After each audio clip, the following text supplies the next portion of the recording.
Assalamualaikum warahmatullahi wabarakatuh dan salam sejahtera. Terima kasih banyak kerana sudi datang untuk menonton video saya pada hari ini. Dan seperti biasa bagi mereka yang baru pertama kali datang untuk menonton ke channel saya ataupun mereka yang masih lagi belum subscribe, saya mohon sampai anda untuk subscribe ke channel saya. Dan bagi mereka yang dah subscribe, saya mohon anda untuk kongsikan video ini kepada rakan-rakan serta adik kakak anda.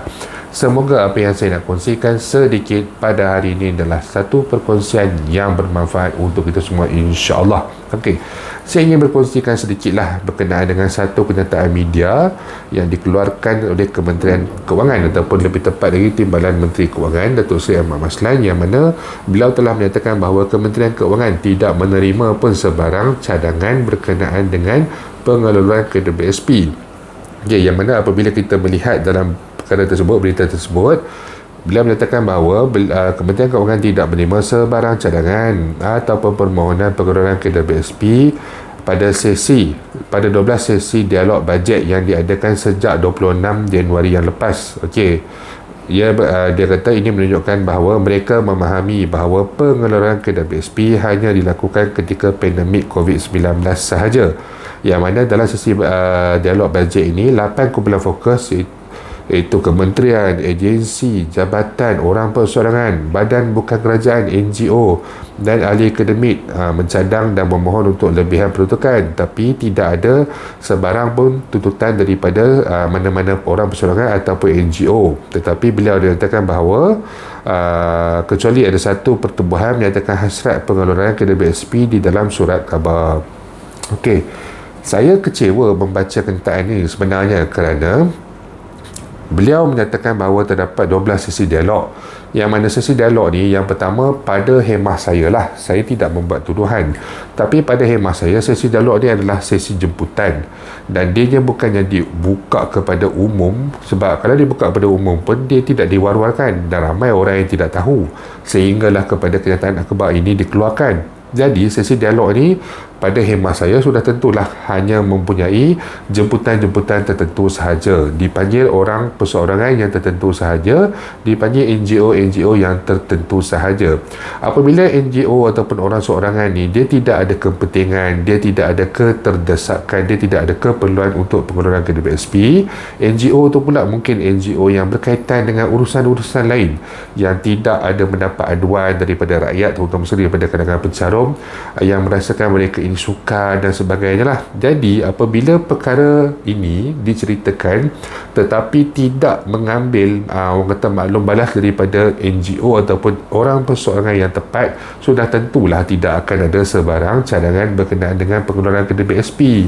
Macam mana sebuah NGO yang mungkin tidak mengambil peduli langsung berkenaan dengan tuntutan KWSP ni, tiba-tiba ada sesi dialog dengan Kementerian Keuangan, mereka pula nak suarakan, sedangkan mereka tidak ada sebarang sesi dialog pun. Berbezalah, melainkanlah kalau kata Kementerian Keuangan ni panggil GHRF sebagai contoh, panggil PGIR. Okey, jadi kalau kata antara NGO ini, tak kisahlah pun rakyat, PWRN dan sebagainya, dipanggil dalam sesi dialog, sudah tentulah akan ada cadangan dan juga akan ada tuntutan berkenaan dengan pengeluaran KWSP. Saya, Datuk Seri Ahmad Maslan, kali ini saya kecewa dengan kenyataan beliau kerana beliau dulu adalah antara pemimpin yang agak lantang dalam menuntut pengeluaran KWSP, tetapi kali ini walaupun beliau sudah berada di posisi yang berbeza dan sebagainya, tetapi Datuk Seri, pada saya janganlah keluarkan kenyataan yang sedemikian, kerana tidak ada siapa pun yang tahu berkenaan dengan sesi dialog dan sebagainya, dan tidak pun terlibat untuk dipanggil untuk orang kata berdialog dan sebagainya, hanya yang tidak berkaitan sudah tentulah tidak ada.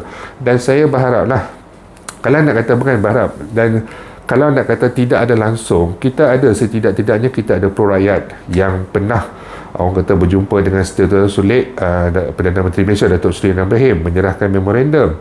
Esok tu PM respon, tak mau, ataupun dia kata dia akan fikirkan dahulu, dia nak cari inisiatif lain. Kemudian kita ada PWRN yang pergi kepada Prime Minister Office, PMO, serahkan kepada pegawai khas Perdana Menteri.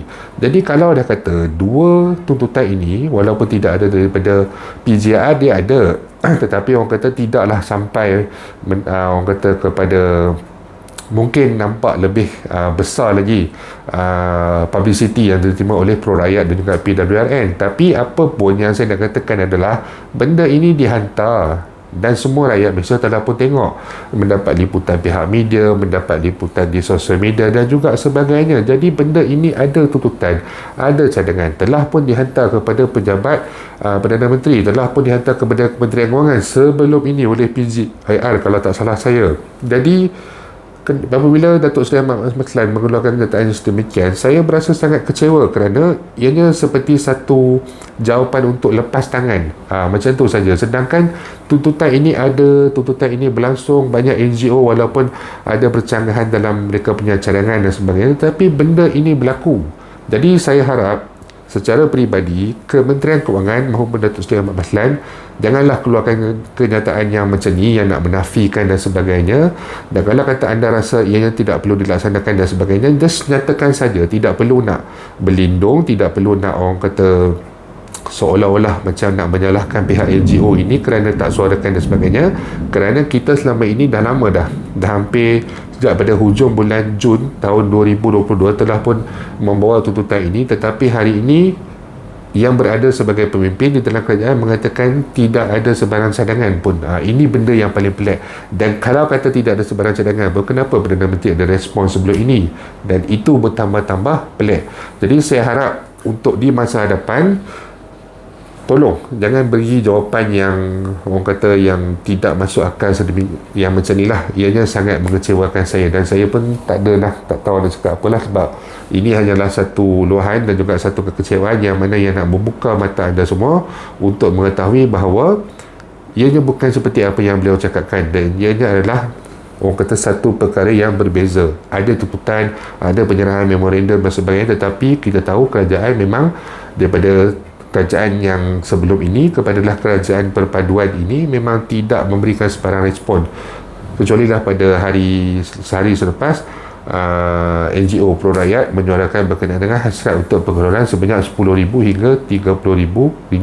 Jadi itu sajalah sedikit yang saya nak luahkan pada hari ini. Saya berasa sangat kecewa dengan kenyataan tersebut, dan insyaAllah jika ada sebarang perkembangan terbaru saya akan berkongsikan kepada anda semua kelak.